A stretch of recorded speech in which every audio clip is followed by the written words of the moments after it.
काबिल हूँ तेरे ही दम पर, तुमने खूबी नवाजी है। जीत गए हम तेरी वजह से, जिंदगी की बाजी है। मान गए हम सच में तुझको, उम्दा तेरा काम है। शुक्राना हम करते दिल से, तुझको मेरा सलाम है। तुझे पाके जहाँ मैंने पाया, कुछ रहा नहीं बाकी। ऐसा प्रीत का रस बरसाया, कुछ रहा नहीं बाकी।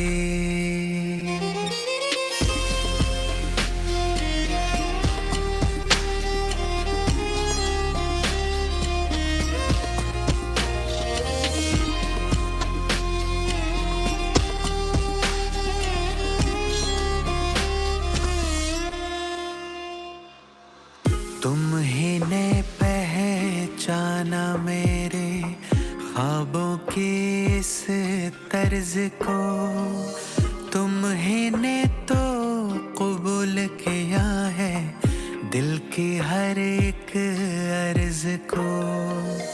लेके चलोगे मंजिल तक तुम, पलकों पे अपनी बैठा कर।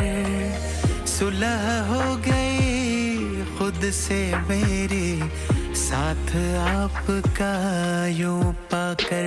तेरे संग का रंग ऐसा छाया, कुछ रहा नहीं बाकी। कैसा प्रीत का रस बरसाया, कुछ रहा नहीं बाकी।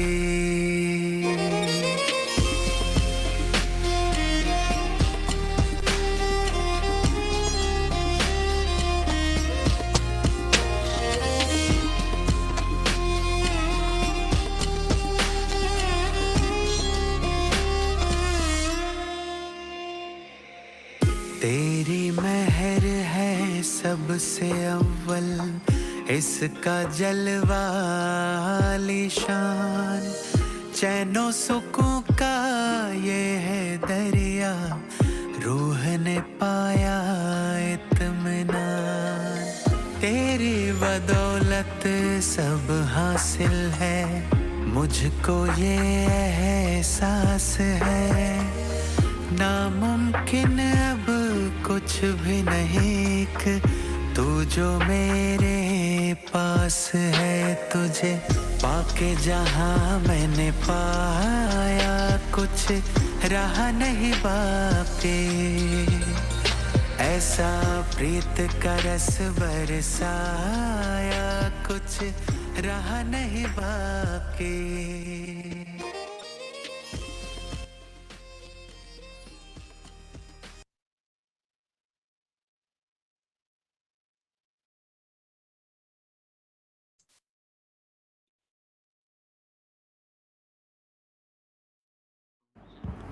ओम शांति। ओम शांति जयंती दीदी। ओम शांति। वाह मेरा भाग्य, वाह भाग्य, वाह मेरा भाग्य, वाह बाबा।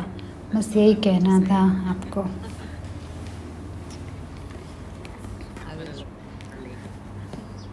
आज मैं याद कर रही थी, दादी को याद कर रही थी। बाबा ने कहा ना, जो सेवा करने वाले मेरे राइट हैंड हैं, सिर्फ उनको भाग्य और भगवान याद रहते हैं। दादी कहती थी कि एक साथ, एक तरफ मेरे पास भाग्य है और भाग्य है, भगवान और भाग्य हैं दोनों मेरे, एक तरफ ये एक तरफ वो। तो बाबा आज इन दोनों शब्दों को यूज़ कर रहे हैं ना। मुझे लगता है दादी ने ज़रूर बाबा से ये शब्द लिए होंगे। कैसे दादी ने बिल्कुल अपने दिल में ये रखे हमेशा, ये दो शब्द, भाग्य और भगवान। हाँ, भगवान भाग्य विधाता है। बाबा अपने बच्चों को देख रहे हैं सभी, और देख रहे हैं कि ये ब्राह्मण बच्चे हैं जो 5.5 बिलियन लोगों में उस समय, अभी तो कुछ ज़्यादा हो गए उस समय, इतने सारे बिलियन जो लोगों में, अरबों में से 5 अरब में से तो बाबा के इतने करीब आए हैं, उसमें से भी बहुत कम हैं जो बिल्कुल भगवान को जिसने सही तरीके से पहचाना है उसके बने हैं। तो हम सभी इस सेशन में जो हम वही हैं जिसने बाबा को पहचाना है और उस भाग्य विधाता से अपना भाग्य लिया है। तो बाबा देख रहे थे, तो ऐसे जो हाथ की लकीरें नहीं देख रहे थे जैसे दुनिया वाले देखते हैं, लेकिन हमारे भाग्य पर, हमारे मस्तक पर देख रहे थे। जो हमारे मस्तक से जो प्रकाश जो निकल रहा है बाबा वही देख रहे हैं। हाँ, नंबर वाइज तो हैं सभी, लेकिन सभी भगवान के बच्चे हैं, ब्राह्मण बच्चे हैं, और सभी के प्रकाश की वो रेखाएं चमक रही हैं, नंबर वाइज हैं लेकिन हैं। फिर बाबा बात कर रहे हैं आँखों के बारे में, नैनों के बारे में, कि जो भाग्यवान बच्चे हैं उनके नैन जो हैं सदा चमकते रहते हैं, वो खुशी बरसाते रहते हैं, और बस उनकी आँखों की एक झलक सभी को प्रेम दर्शाती है और भगवान के करीब लेके जाती है। बाबा भाग्यवान बच्चों की स्माइल की सराहना कर रहे थे, कैसे उनकी स्माइल बहुत डिवाइन है, रूहानी है, दिव्य है। बाबा वैसे बात कर रहे थे जनरली कि आप इनकी जो भाग्यवान बच्चे उनकी इतनी लाइटनेस होती है, उनके हल्के होते हैं वो बच्चे, सबको अनुभव होता है इस बात का। तो कितने बाबा ने इतनी तारीफ़ की इन बच्चों की। और फिर बाबा बात कर रहे थे 2 शब्दों की बात कर जो साथ साथ जाते हैं हिंदी में, अति और अंत। अति और अंत की बात की बाबा ने कि अति मतलब बिल्कुल अति हो जाए, जब एक्सट्रीम हो जाए, और अंत आपको पता है। तो हम देख रहे वो अंतिम समय की ओर हम जा रहे हैं, अभी धीरे धीरे और अति की तरफ जा रहे हैं ना हम सभी। तो बाबा कह रहे हैं जब ये रिहर्सल होती है, कुछ बहुत एकदम आग लगती है फिर धीरे हो जाती है, तो लोगों को लगता है ओ ये तो होता ही रहता है, ऐसे लोगों को लगता है, तो और ही सो जाते हैं कुंभकर्ण की नींद में, थोड़ा सा हिलते हैं फिर सो जाते हैं दुनिया के लोग। लेकिन जैसे जैसे समय जैसे करीब आता जा रहे हैं तो बाबा तो और भी एक्सट्रीम अति की सिचुएशन आती जा रही, और मुझे लगता है हम इस समय हम देख रहे हैं उन सीन्स को, अति के समय को, और भी ख़राब होने वाली हैं चीज़ें, लेकिन अभी भी बिल्कुल ठीक नहीं है, अति की तरफ हैं अभी हम। तो जब लोग इन सब को देखेंगे तो उनको एक हद का वैराग होगा, मतलब जो देखेंगे उसके प्रति जो प्रतिक्रिया होगी वो क्या होगी, हाँ कि भाई वैराग सा आएगा। लेकिन हाँ, बाबा के बच्चों को तो बेहद का वैराग है ना, क्योंकि हमने तो बहुत कुछ सुंदर देखा है, कुछ कि बहुत एक नेचुरल एक वैराग है, चारों तरफ पुरानी दुनिया में की तरफ हमारा एक बेहद का वैराग है।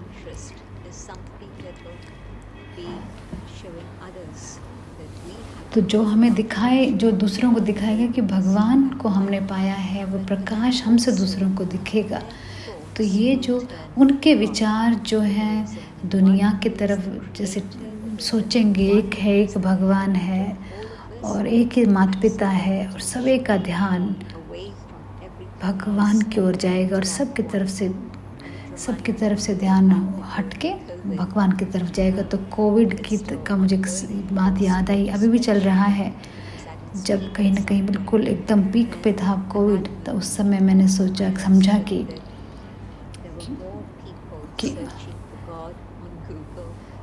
शायद भगवान के बारे में गूगल पर लोग ढूंढ रहे थे, प्रेयर और इस तरह से ज़्यादा ढूंढ रहे हैं भगवान को अभी गूगल पर, कि जब मुश्किल समय आता है तो भगवान की तरफ ही वो मुड़ जाते हैं ना, भगवान के कोई ढूंढते हैं वो, जब क्योंकि कोविड में ऐसा हुआ कि उनको लगता है हाँ कोई तो होगा, कोई तो है ऊपर जो बचाएगा, दुख में ऐसा लगता है ना।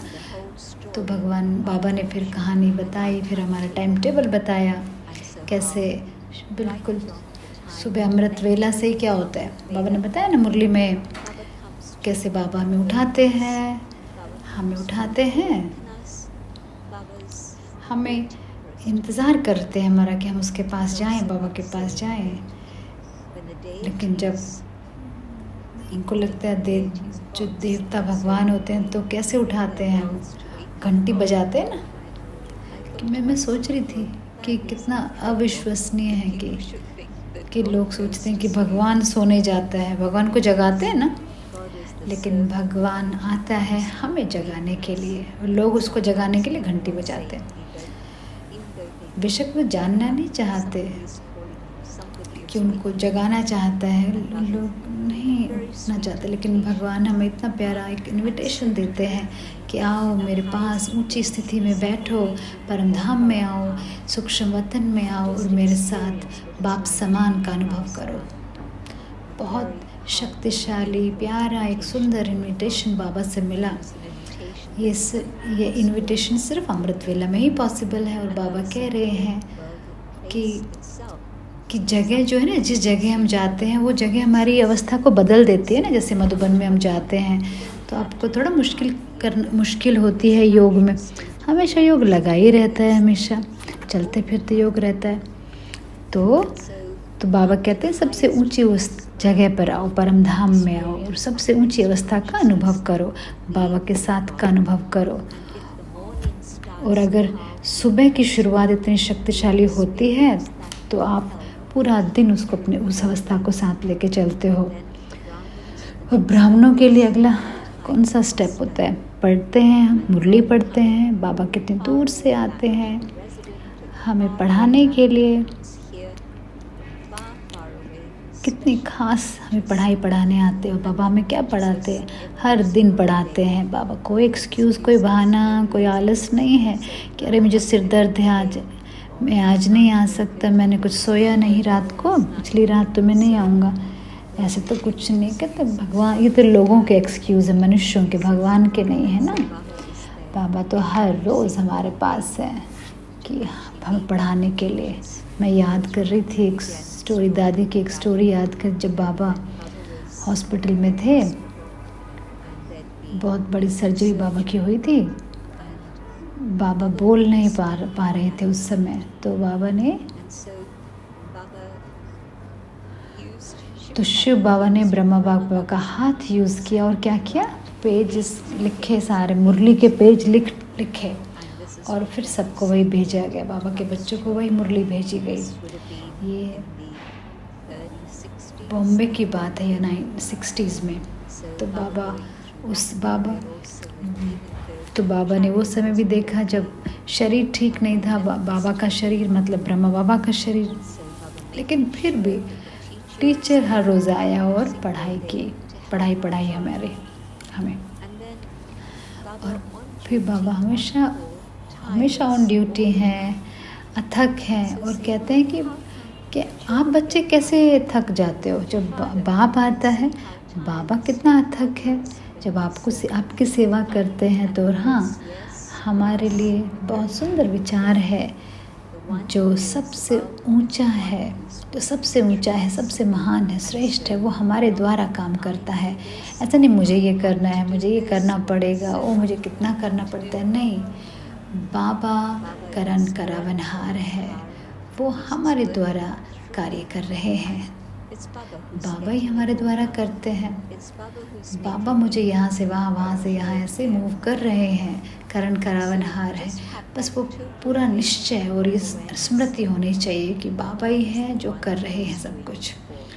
और फिर बाबा बहुत प्यारा पॉइंट एक बता रहे हैं, जैसे तुम सोचते हो कि तुम अकेले हो तो क्या होता, और मुझे करना पड़ेगा तो क्या होता है, बस उस समय आप दरवाज़ा खोल रहे हो किसके लिए? माया के लिए। इतना प्यार से तुम दरवाज़ा खोलोगे माया के लिए, आए मैं का, तो माया तो वेट ही कर रही है ना, वो तो मौका लेने का चांस ही है, कर रही है, वो तो फिर आएगी, तो माया तो आ जाएगी। तो बाबा मेरे साथ हमेशा ये सोचना है, बाबा कर रहे हैं, मैं नहीं। तो फिर हम बहुत हल्के रहेंगे, केयरफ्री रहेंगे। फिर बाबा बता रहे हैं, पूरा सब्जेक्ट हमें बता रहे हैं कि कैसे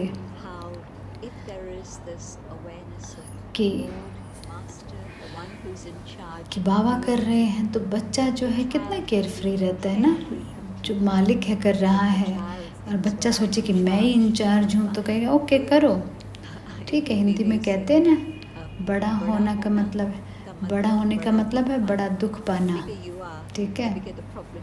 तो बड़ी समस्याएं भी ज़्यादा बड़ी होंगी ना, इसीलिए हम बड़े नहीं हैं, बड़ा तो ऊपर बैठा है ना, बड़ा तो ऊपर है, वो इंचार्ज है, उसकी जिम्मेवारी है, और उसको बहुत खुशी है हमारी जिम्मेवारी लेने की। तो बस मुझे बच्चा बनने दो, बाबा के ऊपर छोड़ दो, बस हाँ जो मैं कर सकती हूँ वो मैं करूँ एक्यूरेट तरीके से, और बाबा के ऊपर छोड़ दूँ। बाबा ही इंचार्ज है, ये याद रखना है सदा। और जब ये कॉन्शियसनेस है कि मैंने किया है तो बहुत ज़्यादा बर्डन आ जाता है ना, तो वो श्रेष्ठ कर्म नहीं रहता। आपकी हैप्पीनेस, आपकी हल्कापन इस पे डिपेंड रहेगा कि आप मैंपन ना लाएं। जब वो इंचार्ज है, वो कर रहा है, तो आप कितना हल्के रह सकते हो। आप कोई बॉन्डेज नहीं होगी, कोई कर्मों का बंधन नहीं होगा। जो फरिश्ते होते हैं ना, अच्छे कर्म करते रहते हैं, भगवान का मैसेज इधर उधर लेके जाते हैं, सभी मानवता के लिए पवित्र शांति का और प्रेम का संदेश लेके जाते हैं, बहुत ज़्यादा करते हैं वो, लेकिन कर्म के बंधन में फंसते नहीं हैं फरिश्ते कभी। तो बस वो फरिश्ता की स्थिति अनुभव करना है, और उसके बाद बाबा हमें आगे दिन में आगे लेके जाते। जब टाइम टेबल में क्या होता है कि टाइम है, सोने का समय है, ब्रह्मा भोजन का समय है। और मुझे एक शब्द बहुत अच्छी लगी, एक लाइन, ब्रह्मा जो है यज्ञ का यज्ञ रक्षक है, तो इसीलिए तो वो आप सभी का भी रक्षक है। तो ऐसा कोई समय नहीं होगा जब आप बाबा की श्रीमत को जब आप फॉलो कर रहे हो और बाबा आपको दाल और रोटी आपको ना दे, ऐसा तो हो ही नहीं सकता। जो भी आपको मिले, सब्ज़ी मिले, दाल मिले, चावल, सब कुछ तो मिल गया आपको, और क्या चाहिए आपको। तो बाबा जिम्मेवार है यज्ञ को रक्षा करने के लिए, हर बच्चे की यज्ञ की, हर बच्चे की रक्षा करने के लिए बाबा तैयार है। तो बस आपको ये याद रखना है, आप ट्रस्टी हो, गृहस्थी नहीं हो आप। ट्रस्टी क्या कहता है कि आपका है बाबा, ये मेरा कुछ नहीं, सब कुछ आपका है। और गृहस्थी क्या कहता है, सब कुछ मेरा है, जो आपका जो कुछ है वो भी मेरा है। लेकिन ट्रस्टी क्या कहता है, नहीं, आपका है सब कुछ, एक बिल्कुल प्रैक्टिकल वे में। और आप घर में भी हैं, परिवार में हैं, आपकी जिम्मेवारियां हैं, नौकरी है, तो कोई बात नहीं, लेकिन फिर भी जो कुछ भी आप करते हो, वो भी जो आप कर रहे, जो भी आपके पास है, वो आप बाबा के बॉक्स में डालो, सबसे पहले बाबा के भंडारे में डालो। अगर आप बाबा के भंडारे में उस तरह से दे रहे हैं, तो ट्रस्टी के भाव से दे रहे हैं, तो आप भी भंडारा का पार्ट हो। आप उस भंडारे का आप भी पार्ट हो। आप भोलानाथ आपका ध्यान रखेगा। तो आपके बाप के विचार, आपका विचार क्या है कि मैं ट्रस्टी हूँ। बाबा कहेगा, बाबा का विचार क्या है, मैं तुम्हारा जिम्मेवार हूँ। बस पूरे कल्प बाबा हमारी पूरे ध्यान रखेंगे, सिर्फ संगम युग में नहीं, या फिर आधा चक्र नहीं, पूरा चक्र। मुझे पूरी तरह से इस पर मेरा विश्वास है, लेकिन हाँ, मुझे ये पक्का करना होगा कि मैं ट्रस्टी बनूं। सब कुछ ट्रस्ट बाबा के लिए, मैं ट्रस्ट में रख दूँ सब कुछ। और फिर बाबा कि सोने कैसे जाने, बाबा ये भी बता रहे हैं हमें। बाबा चाहते आप अच्छा तरह से सो जाओ, बाबा चाहते हैं। बाबा नहीं कह रहे कि आपको नहीं सोना है, नहीं, आपको हमें नींद पर विजय भी पानी है, लेकिन साथ साथ बाबा कह रहे हैं बहुत प्यार से मीठी आपको नींद लेनी है, जैसे बच्चे की तरह बाबा की गोद में। और फिर बाबा आपके लिए एक लोरी भी गाएंगे। बाबा आपके पास आएंगे अगर बाबा को बुला, और बाबा आपके लिए बहुत मीठा गीत भी गाएंगे। बाबा प्यारे बच्चे, मीठे बच्चे, और और आपको सोने के लिए भेज देंगे। जो बाबा के हाथ में जो कुछ है,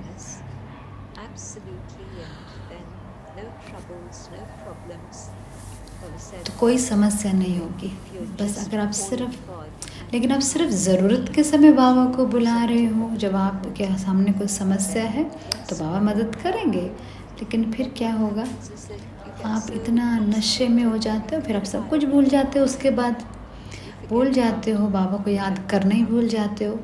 अगर आपको बाबा को याद करना है और सही समय पर सही कार्य करो श्रीमत के अनुसार, तो कोई समस्या आएगी ही नहीं ना।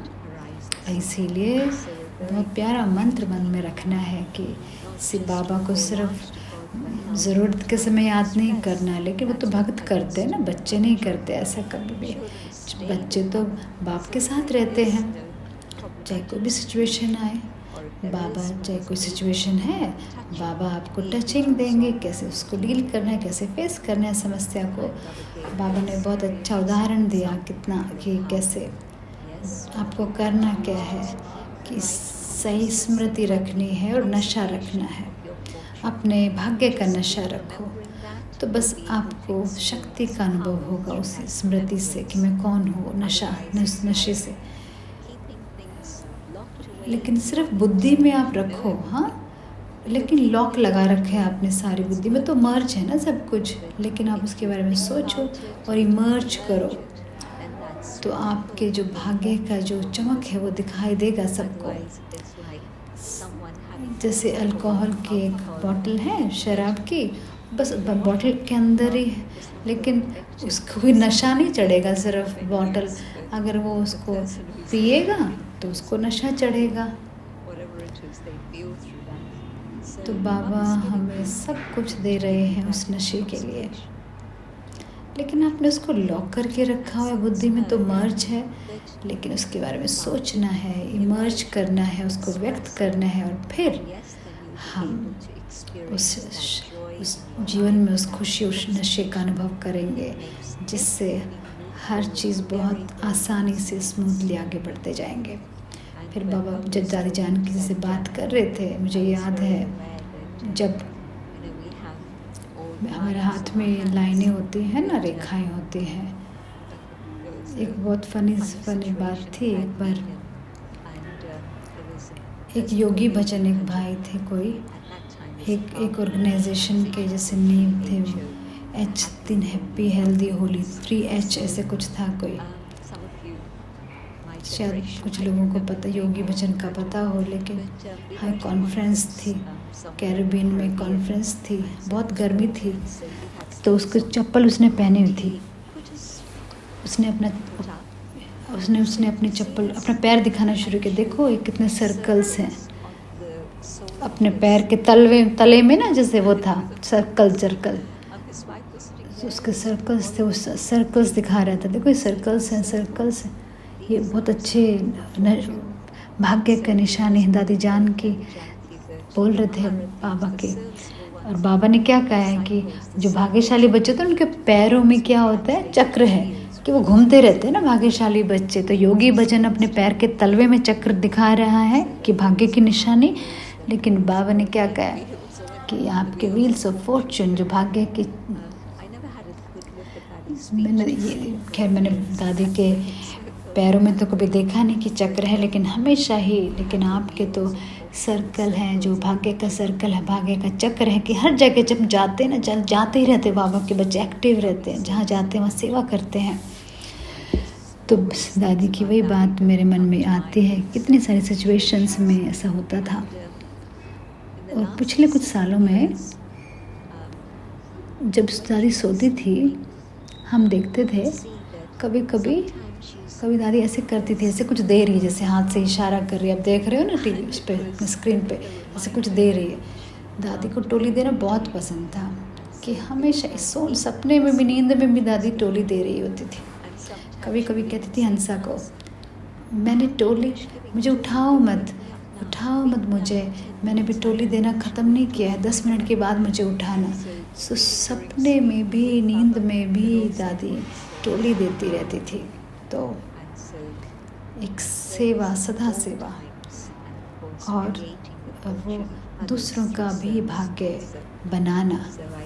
मुझे मुझे पता नहीं कि बॉम्बे और ये सब कुरुक्षेत्र किस लिए गई थी, लेकिन बाबा ने कहा कि कोई भी कारण है लेकिन सेवा ही हमेशा मर्ज रहती है। बाबा की ब्लेसिंग हम सभी के लिए ही है।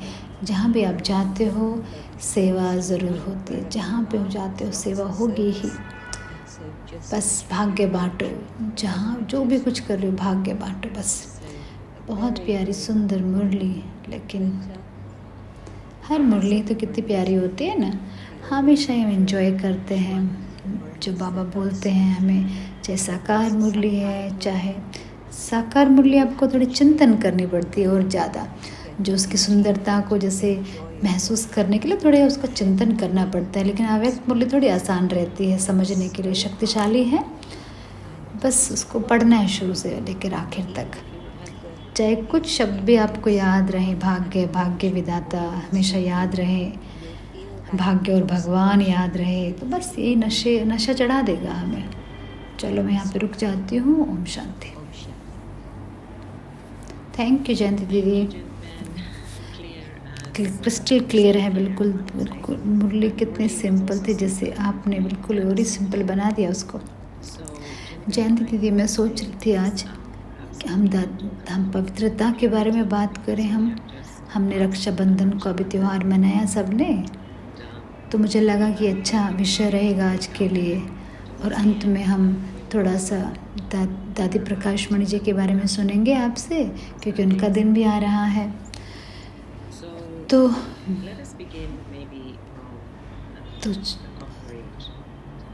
कॉपर एज से शुरू करते हैं, सब द्वापर युग से, कि क्या फीलिंग होती है जब हम पवित्रता खो देते हैं, तो कैसा लगता है।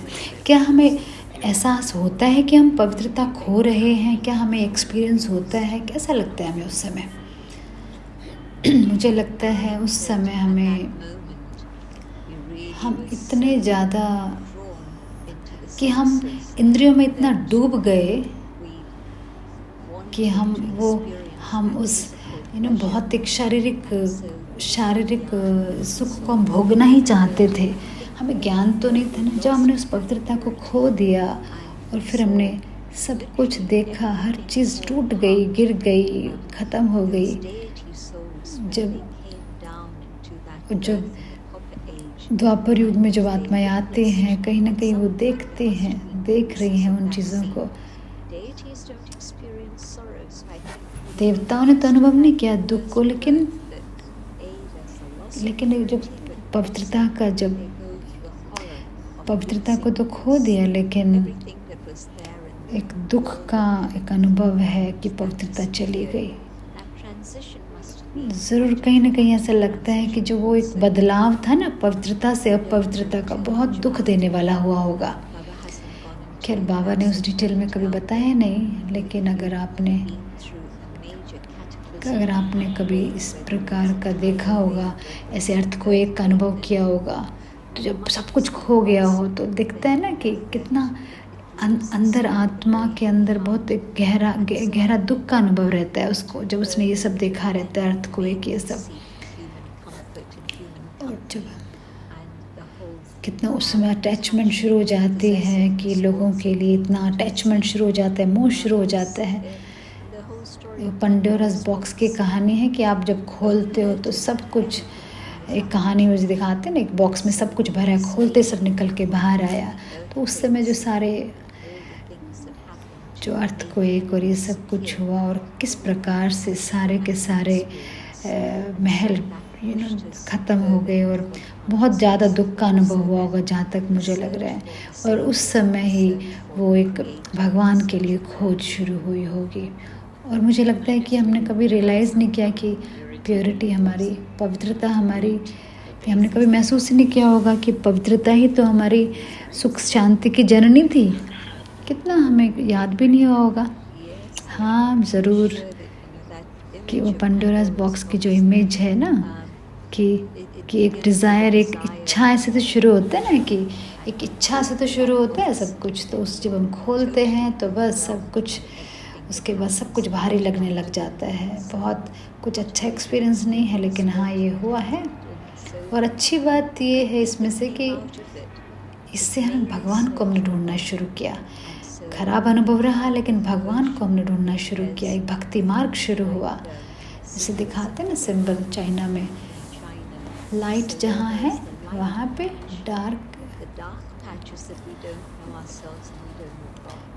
डार्कनेस के अंदर लाइट है। चाइनीज़ का कुछ सिंबल होता है ना, ब्लैक एंड वाइट, तो वे बताया कि दोनों साथ साथ हैं। गोल्डन सिल्वर जो पैचेस होते हैं बिल्कुल भगवान से हम बिल्कुल डिस्कनेक्टेड हैं गोल्डन एज में, तो ना सतयुग में। लेकिन अभी द्वापर में तो हम जुड़ने की कोशिश कर रहे हैं ना। आप इमेजिन करो कितना ब्रह्मा बाबा की आत्मा विक्रमादित्य के रूप में उनकी जो आत्मा होती है भी, कि सोमनाथ मंदिर बना रही है, जो इतना बड़ा मंदिर, जो कितना 17 बार जिसको लूटा जा सका, कितना भगवान के लिए प्यार होगा। और मैंने जयंती दीदी, मुझे ध्यान है आपकी एक क्लास आपने कहा था, अगर आप सर्कल को देखो तो कॉपरेज में हम थोड़ा सा ऊपर की तरफ ही जा रहे हैं कहीं ना कहीं। बेशक ऊपर की तरफ ही जा रहे हैं ना हम साइकिल में, भगवान की तरफ ही जा रहे हैं। खैर, थैंक यू जयंती दीदी। मैं देख रही थी ओम मंडली की देख रही थी, बहुत सारी बातें हैं ओम मंडली के बारे में इंटरनेट पर। बहुत सारी ऐसी बातें हैं जो शुरुआत में पवित्रता के बारे में बहुत समस्याएं आई ना दीदी, तो असल में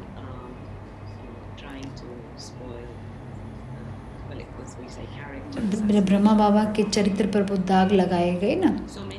तो उस समय कहते दादी जानकी के को कहा, और यहाँ पर भी कहते थे अगर आप पवित्रता के बारे में बात नहीं करो ना तो बहुत लोग आपके पास आएंगे। तो आपका क्या रिस्पॉन्स है दीदी उसके लिए? पवित्रता की बात नहीं करो तो बहुत लोग आएंगे। जयंती दीदी ने कहा मुझे तो हंसी आती है इस बात में। मैं जानती हूँ कि अगर बाबा को प्रसिद्ध होना था तो 3 बातें बाबा कभी नहीं बोलते। नंबर 1 तो ब्रह्मचर्य, दूसरा कि विनाश, और तीसरा और जो ड्रामा रिपीट होता है। ये 3 बातें बाबा कभी नहीं बोलते अगर बाबा को पॉपुलर होता तो। लेकिन क्या करें, ये तो ब्राह्मण सभी से अलग करते नहीं। ये 3 बातें ब्राह्मणों को अलग करते। आप ब्राह्मणों से बात करेंगे तो उनके दिल में ही एक स्मृति में ही, बेशक वो पवित्रता के लिए जिस चुनौती जैसे लग रहा है उनको, लेकिन फिर भी उनके अंदर जो चेतना है उसने समझ लिया है हाँ पवित्रता ही मुख्य है। और दूसरी बात है, जब आप साइकिल के ड्रामा के रिपीट होने की हूबहू रिपीट होने की बात तो वो समझ जाते हैं कैसे भी करके। जब मैंने पहली बार इंडिया में तो जैसे गेम की तरह जैसे था सुनाना पढ़ाना, मैंने 7 दिन का कोर्स मैंने वहीं पे सीखा। असली पढ़ाई कैसे आत्मा सच में रीबर्थ आत्मा लेते हैं, जो मैंने लंदन में मैंने देखा कैसे आत्माएं पुनर्जन्म लेके ब्राह्मण के रूप में सामने आ रही हैं। मैंने बाबा का जादू देखा, कैसे लॉजिक क्या था जो कुछ हो रहा था, कैसे एक ब्राह्मण आत्मा को एक तरह से लगता है कि हाँ ये मेरी ही बातें हैं, ये बातें मुझे अंदर से रिलेट मैं कर पाती हूँ। उनको लगता है अपने आप, उनको लगता है कि हाँ ये कलयुग है, हमें से ये नहीं चाहिए, हमें दूसरे अच्छा वाला एक दुनिया चाहिए, एक अच्छे वाला भविष्य चाहिए। बाबा को थोड़ी पॉपुलैरिटी चाहिए थी, बाबा को तो सच्चाई बताने आना था। पवित्रता तो हर एक जो बुराई से विकारों से दूर होने का सार है ना, पवित्रता ही आज़ादी है ना। ब्राह्मण आत्मा तो समझ जाएंगे और उसको फॉलो भी करना चाहेंगे। तो ये फिल्टर है असल में, ये ना ये औरों से अलग करती है। ब्राह्मण आत्मा को दूसरे आत्माओं को अलग करते हैं। मुझे याद आती है जयंती आपने कहा था फ्रीडम मतलब वही कि जब मैं कर सकूं जो मैं करना चाहूं, और उससे मुझे कोई फोर्स भी नहीं होता है कि जो मैं नहीं करना चाहती वो मैं नहीं करना चाहती। ओके, अनदर क्वेश्चन है दीदी। दो बातें लोग सोचते हैं, दो प्रकार की सोच है। एक है हम बहुत पवित्र हैं, और जो डर्ट है जो ऊपर ऊपर है, और हमारा पुरुषार्थ उस डर्ट को, गंदगी को हटाना। दूसरा, हम इम्प्योर हो गए हैं और हमें पवित्रता को धारण करना है फिर से, या फिर जो भी चीज़ हमारे लिए काम करे वही हम कर ले, या क्या है असलियत में सच्चाई। दीदी कह रही है कि मैं कहूँगी कि दोनों ही बातों में कुछ सच्चाई है। असल में मैं यही कहूँगी कि दोनों ही चीज़ों को यूज़ करो अलग अलग प्रकार से, अलग अलग समय पर।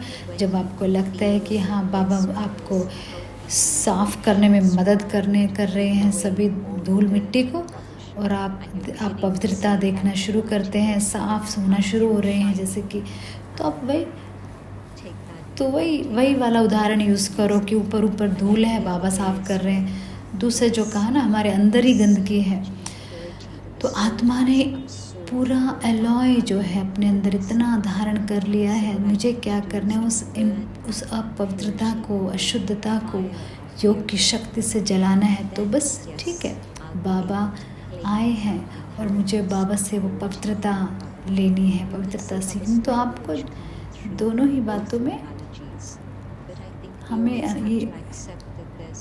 हमें ये बात हमेशा समझनी होगी कि हर एक सोच में या जो उदाहरण है, एक लिमिट है उसमें भी समझने की। हमें उसके भी आगे निकलना है कि हमें सिर्फ योग की जो अग्नि है वो जलानी है, और मुझे बाबा से वो पवित्रता का वर्षा लेना है। ये बात मुख्य है। ओके जयंती दीदी, हमारे संस्कारों का क्या है? कुछ लोग कहते हैं कि बुरे संस्कार हैं जो पीछे होते हैं और पीछे चले जाते हैं, और वो द्वापर युग में इमर्ज हो जाते हैं। क्या करें? मेरी यही सोच है कि हर चीज़ रिकॉर्डेड है, आत्मा में रिकॉर्डेड है। ये बिल्कुल इरेज नहीं हो सकती, ख़त्म नहीं हो सकती, मिटा नहीं सकते हम उसको। बाबा ने कहा है कि ये फिर से कि रिकॉर्ड है ना, ये ओल्ड फैशन का रिकॉर्ड होता है ना,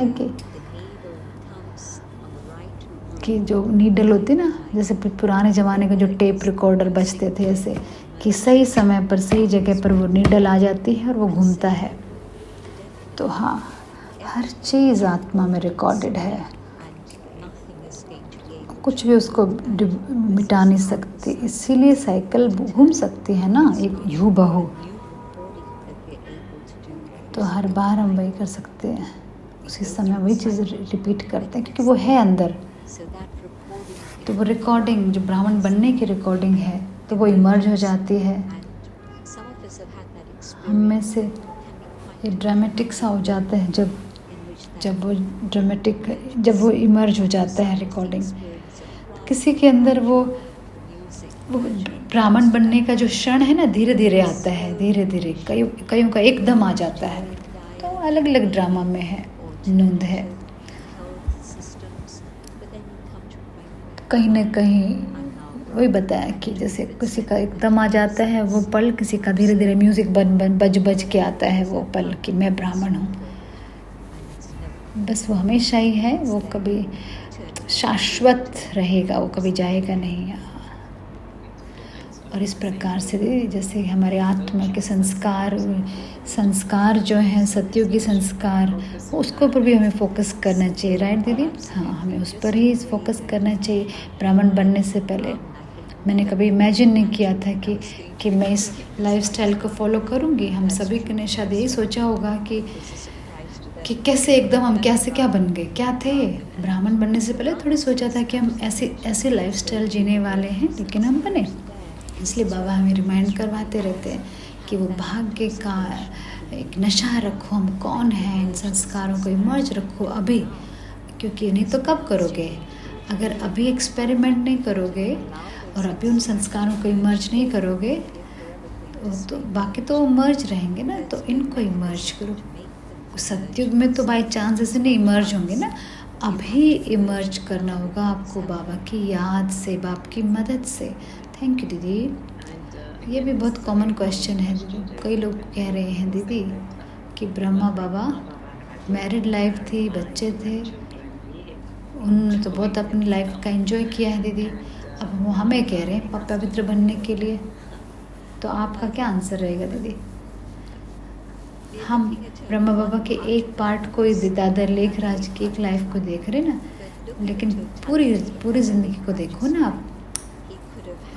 उनको लग्जरी होता, कंफर्ट होता, बहुत आरामदायक लाइफ होता, इतना उनको प्रिविलेज और इतनी सारी चीज़ें होती, लेकिन फिर भी उन्होंने वो सब कुछ छोड़ा। अगर मैं बाबा के कदमों पर कदम चल रही हूँ तो सिर्फ एक चीज़ को नहीं देखो ना, सब चीज़ों को देखना है। तो बाबा, लेकिन अब बाकी चीज़ें देखें ना जो उन्होंने की हैं, कैसे उन्होंने सब कुछ करने की कोई ज़रूरत नहीं थी बाबा को सब कुछ, लेकिन उन्होंने अपनी कितने अच्छे अपने आदर्श अपना प्रस्तुत करके अपने जीवन में वो सब कुछ, वो इज़्ज़त उन्होंने कमाई थी, लेकिन एक सेकंड में सब कुछ छोड़ दिया, क्योंकि भगवान के वो प्रत्यक्ष भगवान के जो साक्षात्कार हुए बस। और दूसरी तरफ मम्मा को आप देखो, मम्मा को देखो, 16 साल की है, बिल्कुल पवित्र, और फिर बाबा की तरह कोई, दादा लेखराज की तरह कोई बैकग्राउंड, लेकिन फिर भी, लेकिन एक सेकंड में कि अपने को यही बनना है, कैसे एक सेकंड में उसने डिसीजन ले लिया। तो हाँ, जो आप करना चाहते हो वो करो, विश करो, लेकिन हाईएस्ट को फॉलो करो, जो मम्मा ने किया, जो हाईएस्ट को फॉलो करो, जो बाबा ने किया। थैंक यू जयंती दीदी, बहुत अच्छा। जयंती दीदी, क्या हम पवित्रता के ऊपर मूव कर सकते हैं, जैसे कि पैसे की कैसे पैसे को कैसे पवित्र बनाने हैं, कैसे सारी परिवार ज्ञान में नहीं है, लेकिन सवाल उठते हैं कि उनका पैसा पावन है, लेकिन बच्चों को देते हैं दूसरे खर्चे के लिए, शायद नेगेटिव कर्मा हो जाते हैं, क्योंकि शायद मीट के लिए यूज़ करें, वो नॉन वीक के चीज़ों के लिए करें, तो कैसे करें? तो कैसे हम, आपका क्या उसके लिए सलाह है, कैसे हम उस चीज़ को हम करें कि बुरा कर्म कम बने? तो उत्तर है, तो ये एक सवाल है व्यक्तिगत, जो व्यक्तिगत इंसान देख पाए अपनी जिम्मेवारियों का और अटैचमेंट मोह का। बहुत आसान है दोनों को एक साथ मर्ज कर देना। एक एग्ज़ाम्पल मैं आपको बताती हूँ, मॉडर्न टाइम आज का, लंदन का, अभी थोड़ा समय पहले एक भारतीय परिवार, और जब पेरेंट्स बाबा के पास आए, हस्बैंड आया और वाइफ आई, उनकी अपनी अवेयरनेस से, अपनी स्मृति से बहुत अच्छी तरह से फिर, और 2 जवान बेटियां भी आई, और फादर जो है बहुत क्लास में आते थे, बहुत सब कुछ ऐसे, बहुत पालना उनको मिलती थी। जब वो टीनेज में आई ना, 16-17 साल के, तो उन्होंने छोड़ दिया आना, और उन्होंने अपने स्टडी में, कैरियर में चले गए, अच्छी तरह से वो चले गए। लेकिन फादर ने उन दोनों को बिठाया और कहा कि देखो, मुझे उनसे आपसे बहुत प्यार है, मैंने आप सब दोनों को बहुत अच्छी एजुकेशन दी है, बहुत अच्छी लाइफ दी है, लेकिन अब मैं आपको बताना चाहता हूँ कि मैं आपको शादी के लिए कोई मैं पैसा नहीं दूँगा। आप अपने बॉयफ्रेंड वगैरह जिसको भी आप, मैं उनसे बात करूँगा, आपको रिस्पेक्ट करूँगा, उनको प्यार करूँगा, लेकिन आपको अपनी शादी के लिए जो भी खर्चा होगा आपको ही करना होगा, मैं नहीं करने वाला हूँ। तो ट्रेडिशनल हिंदू परिवार अगर अपने बच्चों को ऐसे बोलता है, वाइफ भी थी साथ में खैर, लेकिन अगर वाइफ अगर ना करती तो मेरे बच्चियों को मैं दूंगी ज्वेलरी और ये गहने। तो ये ट्रेडिशन है, ये गर्ल्स के पेरेंट्स को सब कुछ देना है, ये सब कुछ बातें नहीं। लेकिन ये पत्नी ने भी अपने पति को सपोर्ट किया। वो भी काम करती थी तो उनका भी पैसा था, पत्नी का भी पैसा था। लेकिन लड़कियां समझ गई और उन्होंने, फादर ने बहुत प्यार से एक्सप्लेन किया तो और तरह की फीलिंग नहीं आई किसी के मन में। उन्होंने स्वीकार कर दिया लड़कियों ने, और उनकी शादियां बहुत ऐसी खर्चे वाली नहीं हुई, बहुत सिंपल शादियां की। बस उनको वही चाहिए था। तो उनके अच्छी ज़िंदगी है, उनका बाबा से प्यार है, लेकिन उनका अपनी घर गृहस्थी भी है अपनी। तो उन्होंने अपना जीवन जैसे अच्छे मूल्यों पर रखा है, तो बाबा से उन्होंने वो सीखा है। ठीक है, वो खुश हैं, लेकिन फादर जो है वो आराम से अच्छे हो जाता है कि नहीं, एक जैसे ग्रुप में अटैचमेंट में होता तो वो कर सकता था। लेकिन पिता ने बहुत आसानी से बता दिया कि नहीं, मैं नहीं कर सकता। ये एक उदाहरण है एक परिवार का जिसको मैं जानती हूँ। अभी के समय, ब्रह्मा बाबा के समय पे नहीं, बल्कि अभी 80 साल पहले नहीं, लेकिन आज के समय का उदाहरण है ये। तो मुझे लगता है कि पेरेंट्स को समझना होगा कि मैं मेरे पैसों को क्या मैं बच्चों को अच्छी एजुकेशन देने के लिए यूज़ कर रहा हूँ, क्या वो इम्पोर्टेंट है। मैं उसको एक जैसे अपने उनके भविष्य के लिए एक नींव दे रहा हूँ, या हम शॉर्ट टर्म के रूप में देख रहे हैं हम एजुकेशन। लेकिन बच्चे की जैसे ट्रेन हो रहा है, वो तैयार हो रहा है एक लॉजिकल सही तरीके से सोचने के लिए।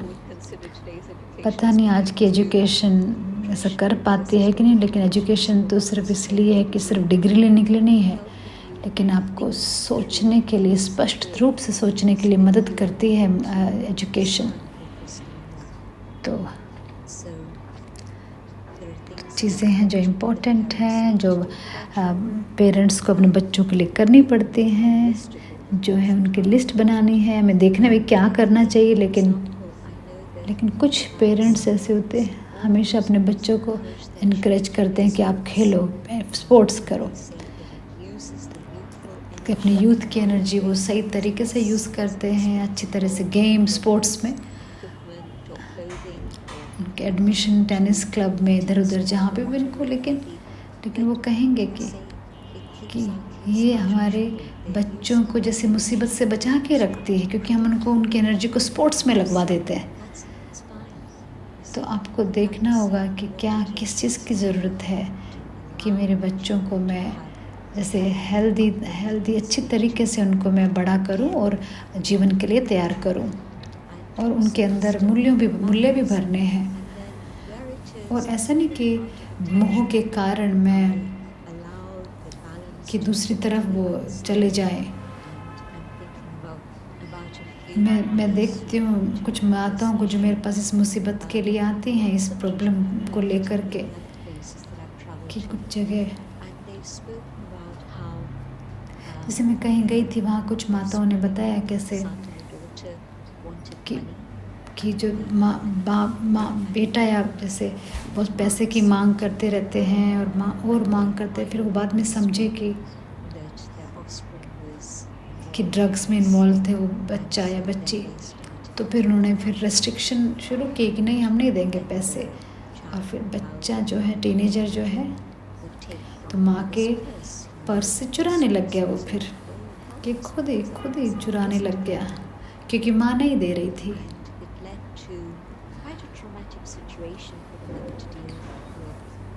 तो बहुत बुरी सिचुएशन हुई माँ को ना, कि क्या करूँ मैं भी, बहुत बुरी सिचुएशन हुई। तो माँ ने फिर उसको जो होता है ना कि जो जहाँ ड्रग से फ्री हो सकते हैं, ऐसे जो सुधार घर होते हैं, वहाँ पे उसको भेजा। तो बच्चा भी तैयार हो गया है, मैं जाता हूँ। तो अलग अलग सिचुएशन हो जाती हैं, तो आपको सही चुनाव करना होता है। कलयुग है ना, अंत है, कलयुग का अंत है। तो बहुत चैलेंजिंग, बहुत चुनौतीपूर्ण बातें हो जाती हैं, तो बाबा की मदद से लेकिन आसान हो जाती हैं, नहीं तो बहुत बहुत मुश्किल है। और दूसरे किसी पेरेंट्स ने बताया कि उन 15 साल के बच्चे को बिठा के उनको समझाना पड़ा, अगर आपको इस घर में रहना है तो आपको रूल्स फॉलो करने कि रात को इतने बजे तक आपको आना होगा। अगर आप यूनिवर्सिटी जाएंगे, आप 18 के होंगे, बस उसके बाद आपको जो करो, लेकिन जब तक आप इस घर में हो आपको ये रूल्स फॉलो करने पड़ेंगे। तो टीनेजर को बहुत उसको धन्यवाद का भाव था उसके मन में कि हाँ, तो बच्चा जैसे कि अपने माँ बाप को टेस्ट ही कर रहा था, कहाँ तक मैं अपनी मनमानी करूं, लेकिन जब बताया गया उसको बच्चे को कि ऐसे ऐसे बात है, आप नहीं कर सकते मनमानी, तो बच्चा जो है वो ठीक है, तो बच्चा भी समझ गया कि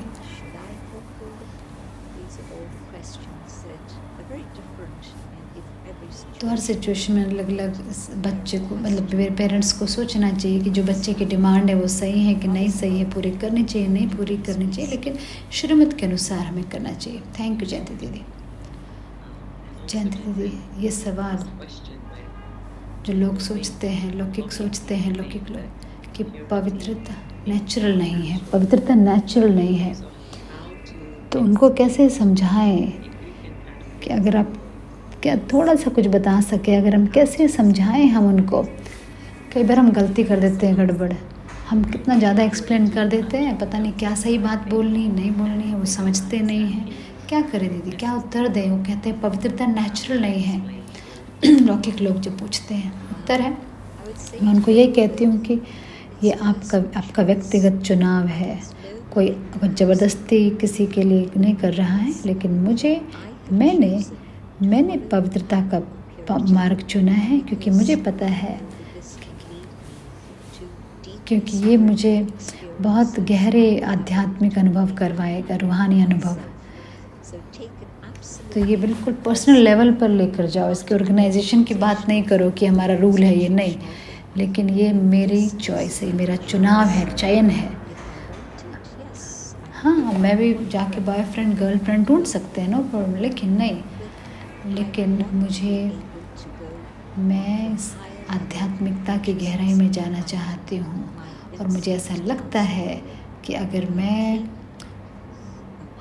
पवित्रता का मार्ग अपना कर रखूँ तो मुझे इसमें मदद मिलेगी। तो इसलिए तो आपके व्यक्तिगत जो अपने चुनाव के, उसमें कोई चैलेंज नहीं करेगा। ओके, एक तो सवाल और हम लेंगे दीदी चैट से। एक सवाल है, ब्रह्मा बाबा ने कहा है कि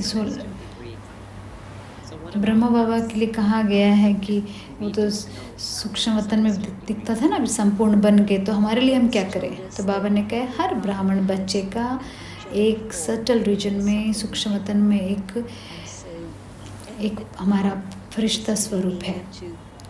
तो अभी मैं बाबा से, शिव बाबा से जुड़ो, परम धाम जाओ, शिव बाबा से जुड़ो, और फिर सूक्ष्म वतन में आओ, और आपका फरिश्ता का स्वरूप धारण करो, वो कपड़े पहनो, जो फरिश्ताई ड्रेस पहनो,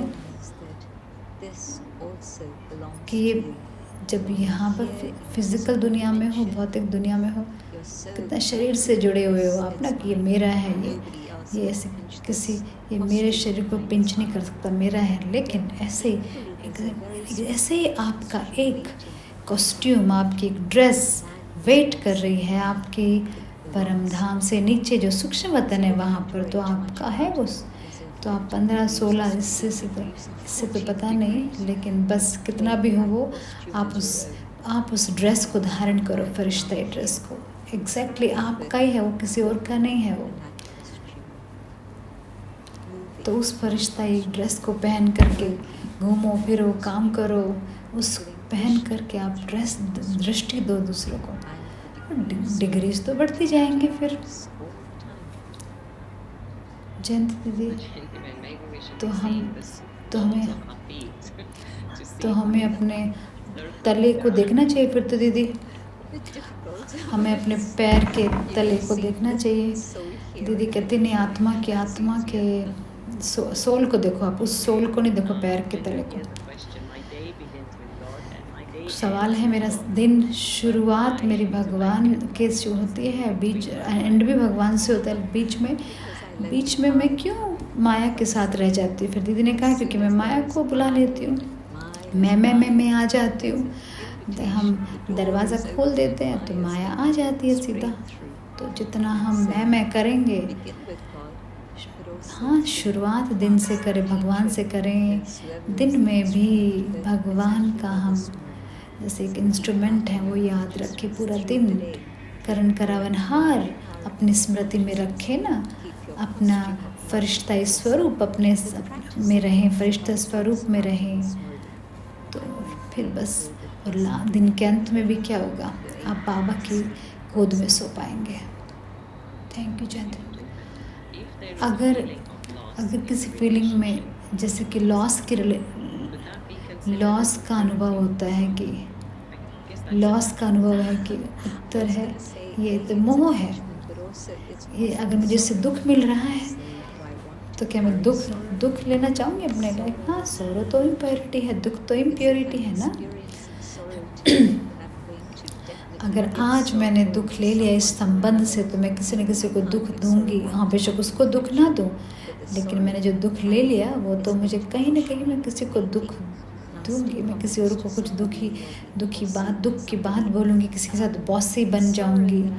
तो वो दुख जो है ना अंदर, वो दुख देने के लिए हमें बाध्य करेगा ही। तो संबंधों से दुख नहीं लेना। एक सवाल मुझे और पूछना है,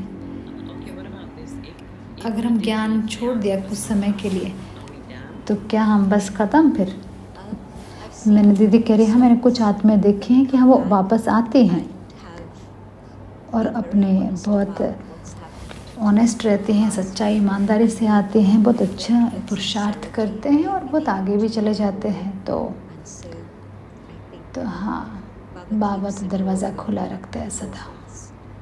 अंत में तो फिर क्या कर सकते हैं, लेकिन अभी तो दरवाज़ा तो खुला है, अभी भगवान का दरवाज़ा अभी भी खुला है। 5-6 मिनट हैं। हम एक पिक्चर आपके सामने भी लगाएंगे। मुझे ये पिक्चर बहुत पसंद है।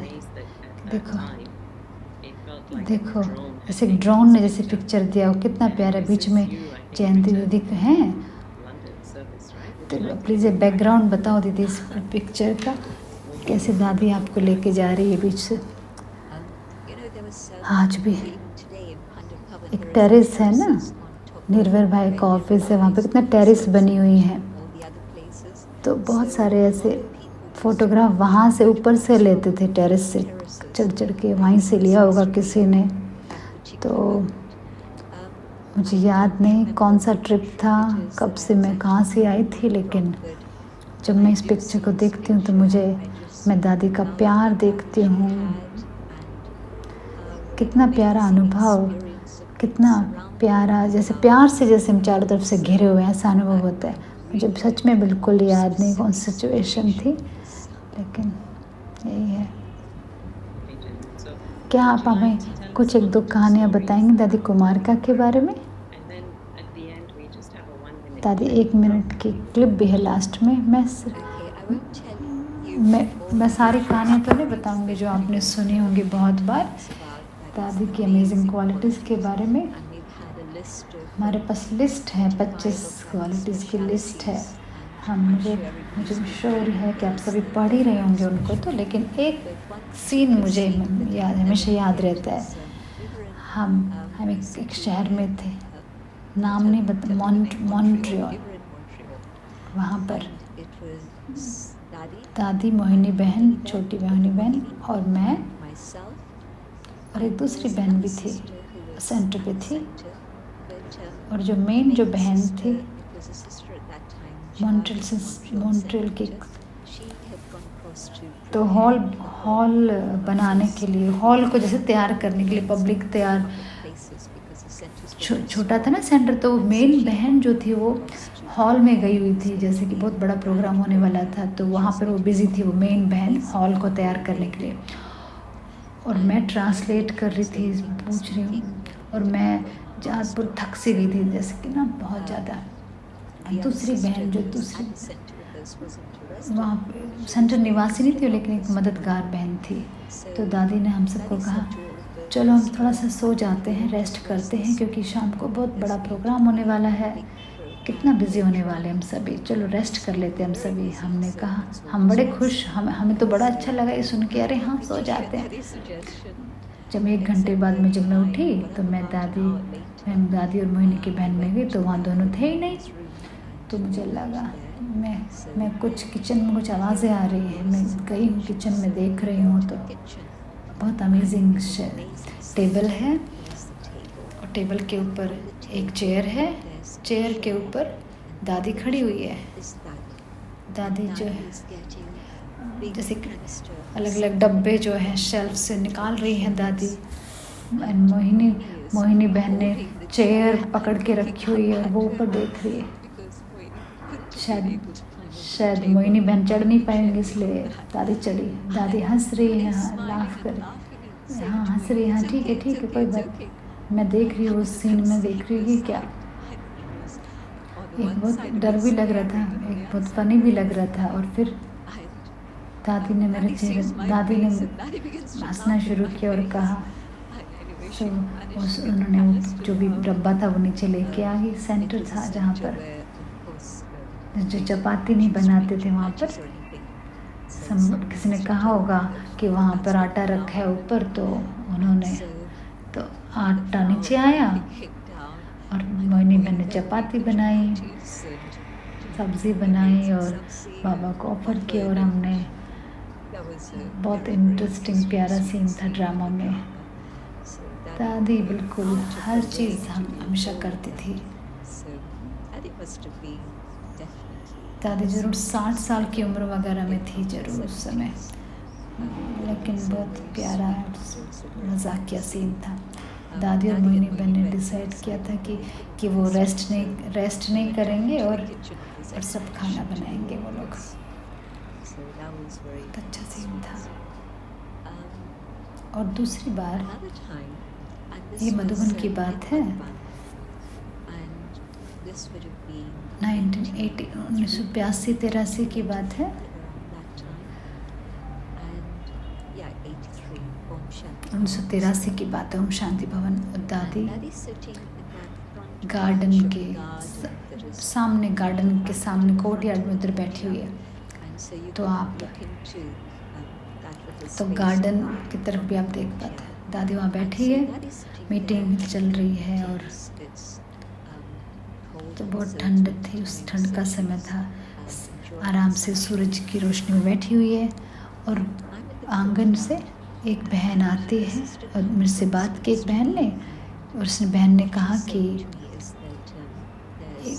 पोलैंड से एक ग्रुप आया है, हेलिना थी एक बहन, और उसने कहा कि उनको लगता है कि ये बड़े ग्रुप जो आया है पोलैंड से, पहला ग्रुप था जैसे जो कम्युनिस्ट, जैसे दुनिया से कम्युनिस्ट वर्ल्ड से। तो उसने कहा कि मुझे लगता है कि इनमें से कोई ना कोई एक जासूस है हमारे ग्रुप में, कोई ना कोई जो चेक करने के लिए भेजा गया है कि क्या हम उसको क्या करें, उसका हम भी। तो मैंने कहा चलो दादी से मिलते हैं, क्योंकि वो लोग भगवान को नहीं मानते वैसे। तो पोलैंड में जैसे इमरजेंसी वगैरह, और तो उस समय क्लास वगैरह करानी अलाउड नहीं थी वहाँ पे, लेकिन सब कुछ हुआ। बहुत बड़ा ग्रुप, और एक उसके अंदर एक ऐसा शायद जिसमें शायद एक जासूस था। तो हमने दादी को सब बताया, दादी हो सकता है इसमें से एक जासूस हो। दादी ने कहा तो उसको मधुबन एंजॉय करने दो ना, उसको क्यों हम बाहर बाहर भेजें। क्या पता वो बाबा का ही बच्चा है, जो भी कुछ करता है गवर्नमेंट के लिए वो उसको, लेकिन यहाँ पे वो बाबा के बच्चे के रूप में आया है, वो बाबा के बच्चे के रूप में आया है, वो ना कि जासूस के रूप में। हमारे दिल को इतनी शांति मिली, हमें लगा दादी ने जैसे जिम्मेवारी ले ली, अब हमें वो भगवान का बच्चा है, उसको लेने दो जो लेना है मधुबन से, हमें कुछ नहीं करना, हमें उसको ऐसे चैलेंज करके भगाना नहीं है कहीं पे। और सच में शायद हो सकता है वो एक जासूस हो, लेकिन उसने क्या पाया वहाँ पे? शांति पाई, प्यार पाया।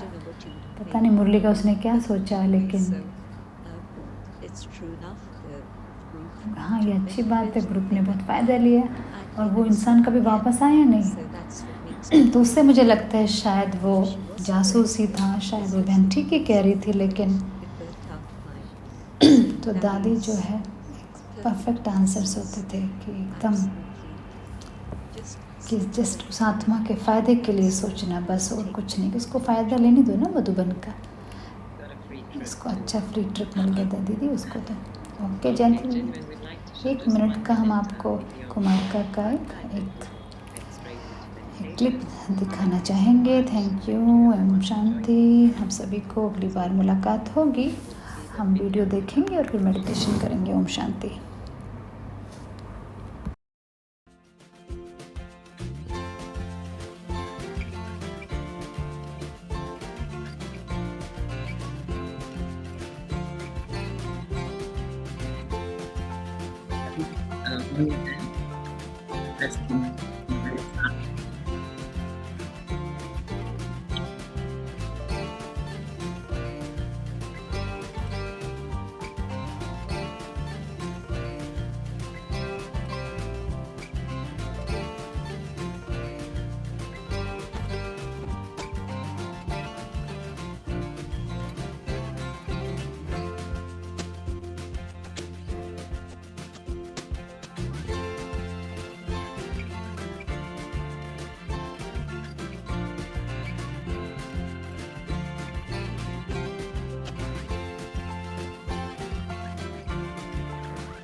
Beautiful memories.